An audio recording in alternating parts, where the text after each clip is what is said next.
Ja, de koorts, nou, die begint eigenlijk al uit de ijslight, zeg maar nou, liefst 38 graden. Nou ja, we moeten er wel steeds meer rekening mee houden. Er laat nou een goede vlier in en het moet alleen nog wat verder groeien. Maar het begin lijkt het goed.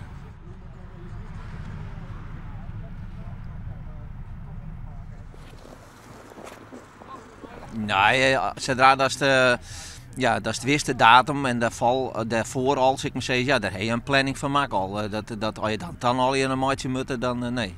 En betekent dat dan dat je je afsluit? Hoe maakt het ook zin? Ja, dan hier wij naar een plak, lekker rustig, machinaal gewoon zitten en nou, dan draai je precies die voorbereiding. De training zit al verst, ik moet zeggen, we hebben zitten zit al verst en dat gaan we dan afwerken. Kan je daar op een of andere manier rekening mee houden? Doe je dat?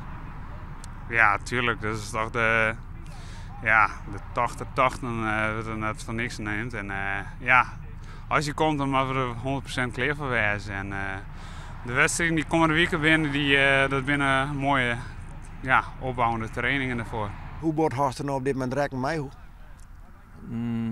0,90,090 en dan ik dan 1000%. Dus je hebt echt het gevoel, hij komt eraan. Ja, ik denk dat hij nog in wordt. Ja, we hebben net.